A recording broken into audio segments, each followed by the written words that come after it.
ጀሚላ ይባላል።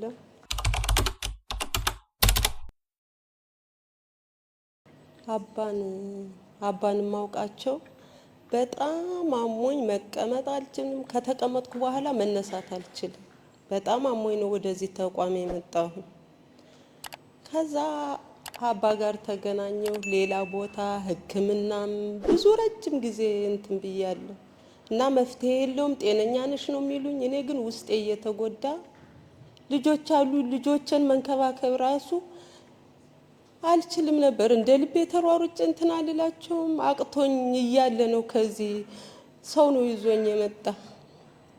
ከዛ በኋላ አባ መድኃኒት ጀመሩልኝና የ10 ቀን መድኃኒት እንደወሰድኩኝ በ11ኛው ቀን ስመጣ በጣም ጤነኛ ሁኜ ነው ወደዚህ ተቋም ተመልሼ የመጣሁ።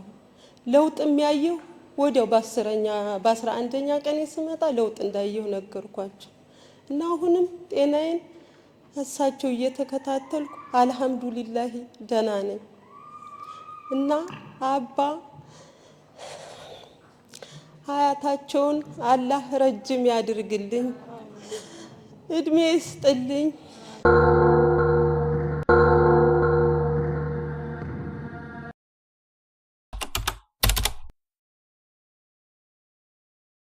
ዶክተር በቃሉ ገረመው እባላለሁ።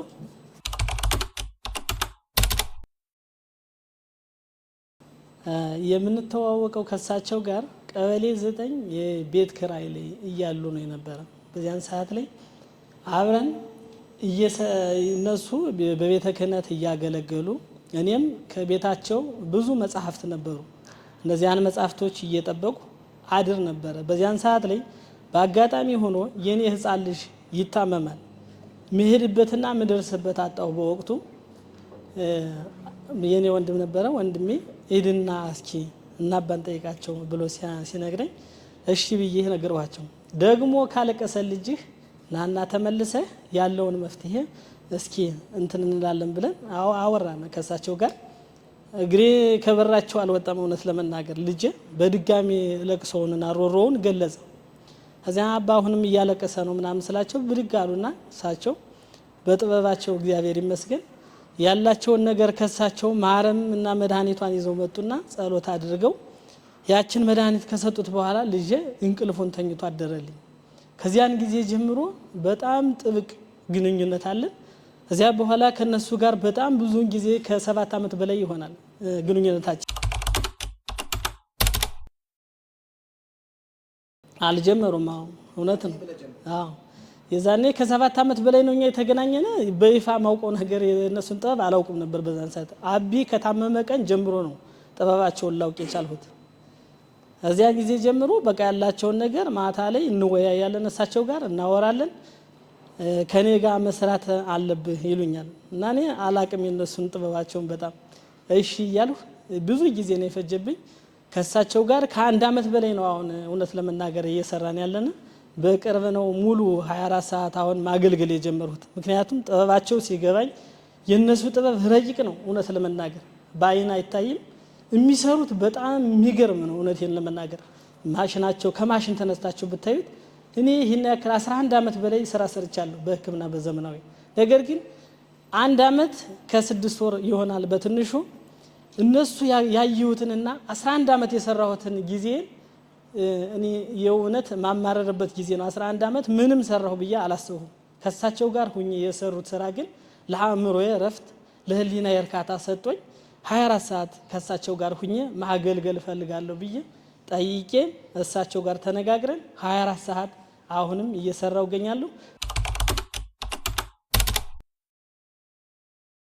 ዘመናዊ ከባህላዊ መንገዱ ያለው አጋንንትን በተመለከተ በዘመናዊ ምንም አይነት ሊገኝ አይችልም። ለምሳሌ ካንሰር ታሞ ፈለገ ህይወት ሄዶ ከፈለገ ህይወት ወደ አዲስ አበባ ሪፈር ተልኮ ያ ካንሰር ወደኛ የመጣበት ጊዜ አለ። ከ1 ዓመት በላይ ይሆናል በቃ ሲታከም የኖረ በዘመናዊ። ነገር ግን መፍትሄ አጣ ያለች መጣና ከኛ ታኝቶ ታካሚ ሆነ። እሳቸው እኔም ያሉት ሰራተኞችም የሰለሞን መንደር የባህል ህክምናና የምርምር ማዕከል በላይ በታች እያልና መፍትሄውን አግኝቶ ከካንሰሩ ታክሞ ድኖ የሄደ ልጅ አውቃለሁ። ነገር ግን ከወቅታዊ አንፃር መንገዱ ዝግ ሆነበት።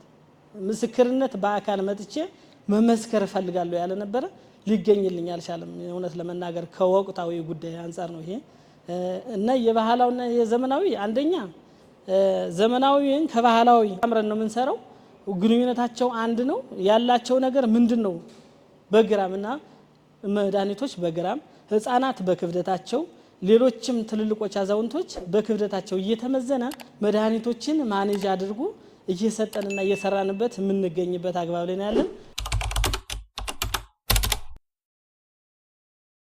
እውነት ለመናገር እኔ ቃላት የለኝም።